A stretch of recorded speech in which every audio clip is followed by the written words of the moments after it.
Student, तो आज हम पढ़ रहे हैं class 10 chapter number 12.1। Question number हमारा है 6। इस क्वेश्चन में हमें एक कैप्सूल दिया हुआ है। एक कैप्सूल कैसा है? इस प्रकार का।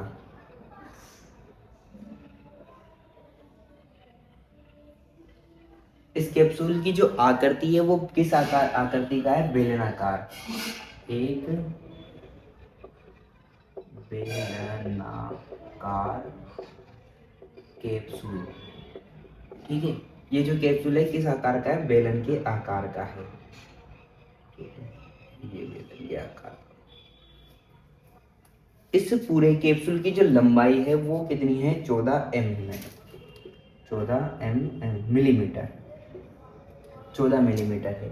इसका जो व्यास है, इसका व्यास यानी कि यहाँ से यहाँ तक की दूरी, ये कितना है हमारी? 5 मिलीमीटर, है ना। उसने हमसे बोला है इस प्रश्न में कि इस पूरे कैप्सूल का पृष्ठीय क्षेत्रफल आप ज्ञात करके बताइए। तो कैप्सूल का पृष्ठीय क्षेत्रफल हमको निकालना है। देखो, व्यास दे रखा है तो त्रिज्या, जो त्रिज्या होगी वो क्या होगी? त्रिज्या होती है हमारी r,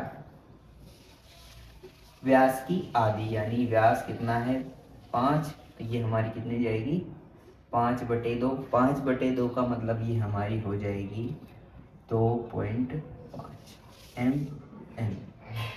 ठीक है, अब हमको देखो यहाँ एक तो क्या करना है, कैप्सूल का पृष्ठीय क्षेत्रफल। तो कैप्सूल का पृष्ठीय क्षेत्रफल कैसे ज्ञात करेंगे? देखो, हमारे पास यहाँ पर एक क्या है? बेलन है और 2 अर्धगोले हैं। 2 अर्धगोलों के मिलने से क्या बन जाएगा? एक पूरा गोला बन जाएगा। ठीक है ना। तो हम यहाँ पे यहीं पे लिख लेते हैं। तो एक तो बेलन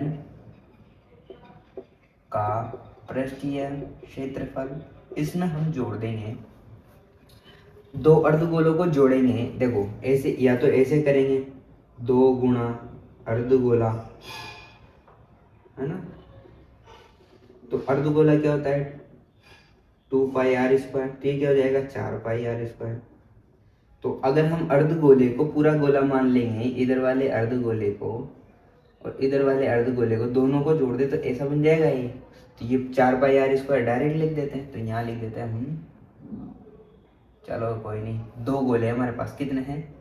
2 अर्धगोले। तो मैं लिख देता हूँ हिंदी में 2 अर्धगोलों का पृष्ठीय क्षेत्रफल। ठीक है, सिंपल रहेगा आपके लिए। बेलन का क्या होता है? 2πrh प्लस 2 अर्धगोले हैं तो 2 अर्धगोले का क्या होता है? 2πr²। यहाँ हो जाएगा 2πrh प्लस 4πr²। तो हम यहाँ पर मान लिखना शुरू करते हैं। 2 की जगह 2, पाई की जगह 22/7, r हमारा है 2.5, h क्या है? बेलन का, बेलन की ऊंचाई है। तो बेलन की ऊंचाई हम लिखेंगे तो बेलन की ऊंचाई हमारी क्या आ जाएगी?